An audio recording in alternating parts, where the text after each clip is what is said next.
বাংলাদেশ জাতীয়তাবাদী দলের চেয়ারপারসন বেগম খালেদা জিয়ার বাসভবনের ঠিক সামনে থেকে আপনারা যেমনটি দেখছেন আমার পেছনে কিন্তু বাংলাদেশ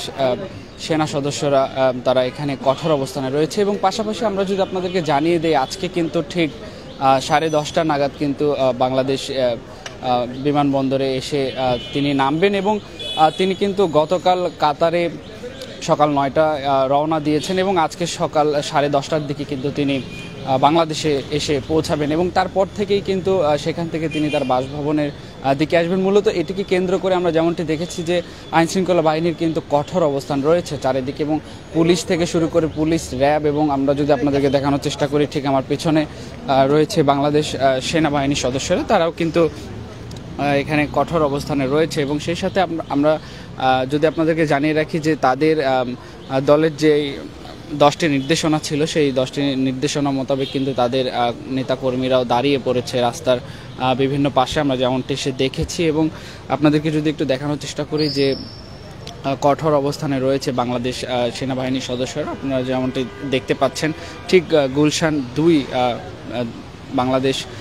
জাতীয়তাবাদী দলের চেয়ারপারসন বেগম খালেদা জিয়ার বাসভবন এটি, ঠিক সেখান থেকে আপনাদেরকে দেখানোর চেষ্টা করছি।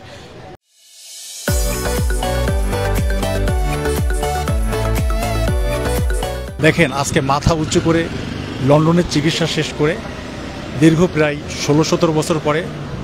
আমাদের ভারপ্রাপ্ত চেয়ারম্যান জনাব তারেক রহমানের স্ত্রী জুবাইদুর রহমান, ডক্টর জুবাইদুর রহমান এবং মরহুম আরাফাত রহমান কোকো সাহেবের স্ত্রী সলমিনুর রহমান দুইজনকে নিয়ে এবং তার সঙ্গে যারা চিকিৎসকবৃন্দ আছে তাদেরকে নিয়ে বাংলাদেশের মাটিতে পা দিবে। এর চেয়ে আনন্দে আর আমাদের কি থাকতে পারে। শত শত লাশের উপর দিয়ে আপনারা জানেন যে একটি বৈষম্যহীন ছাত্র আন্দোলন হয়েছে, যে আন্দোলনের নৈপথ্যে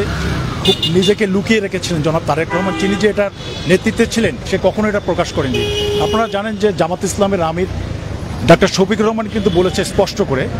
এবং যে জনাব তারেক রহমানের এখানে একটা দারুণ ভূমিকা ছিল এবং সেটা কিন্তু আস্তে আস্তে করে ক্রমান্বয়ে এটা প্রকাশ পেয়েছে এবং ছাত্রদল, যুবদল, স্বেচ্ছাসেবক দল এবং অনেকেই কিন্তু এটা প্রকাশ করেছে।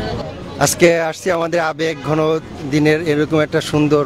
দিন যেখানে আমাদের দেশ মাতা বেগম খালেদা জিয়া চিকিৎসার জন্য লন্ডনে গিয়েছিল, সে চিকিৎসা শেষে আজকে আবার বাংলাদেশে ফিরে আসতেছে। চেয়ারপারসনের কার্যালয় ঠিক সেখানেও কিন্তু আমরা দেখেছি যে আইনশৃঙ্খলা বাহিনীর কিন্তু কঠোর অবস্থান রয়েছে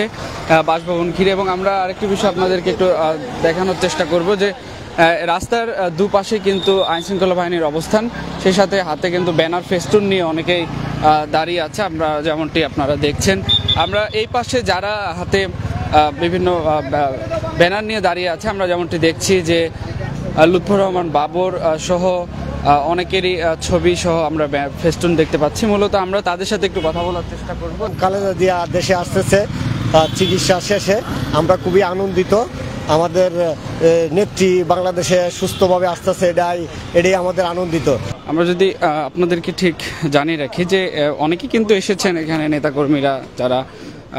আমরা একটু আগে দেখেছি যে লুৎফর রহমান বাবর যিনি রয়েছেন ঠিক তার কিন্তু অনেক নেতাকর্মী এখানে এসেছেন। আমরা যদি একটু বেগম খালেদা জিয়ার বাসভবনের সামনে আপনাদেরকে দেখানোর চেষ্টা করি, ঠিক এখানেও কিন্তু আইনশৃঙ্খলা বাহিনীর কঠোর অবস্থান রয়েছে এবং আমরা জেনেছি যে গতকাল 9টায় কিন্তু তিনি কাতার এয়ারলাইন্স থেকে রওনা করেছেন বাংলাদেশের উদ্দেশ্যে এবং আজকে সকাল 10:30টার মধ্যে কিন্তু বাংলাদেশ এয়ারপোর্টে এসে পৌঁছাবেন এবং পরবর্তীতে কিন্তু যেমনটা আমরা জেনেছি যে বিভিন্ন নেতাকর্মী যারা রয়েছে বিভিন্ন জেলায় তারা কিন্তু তাদের যে নির্দেশনা মোতাবেক তারা সেভাবে অবস্থান করবেন, কোনো প্রকার বিশৃঙ্খলা যেন না করা হয় সে বিষয়ে কিন্তু আমরা যেমনটি জেনেছি তাদের 10টি নির্দেশনা রয়েছে, সেই 10টি নির্দেশনার মধ্যে তাদের সেভাবেই দাঁড়ানোর কথা রয়েছে রাস্তার দুপাশে এবং বিভিন্ন জায়গায় জেলার নেতৃবৃন্দ যারা রয়েছে ঠিক তারাও কিন্তু তাদের জায়গা মতো সেখানে অবস্থান নেবেন এবং পরবর্তীতে আমরা যেমনটি জেনেছি যে আইনশৃঙ্খলা বাহিনী কিন্তু বাংলাদেশ এয়ারপোর্ট থেকে শুরু করে তার বাসভবন এবং তার যে কার্যালয় রয়েছে ঠিক সেই পর্যন্ত কিন্তু তাদের অবস্থান কিন্তু কঠোর রয়েছে।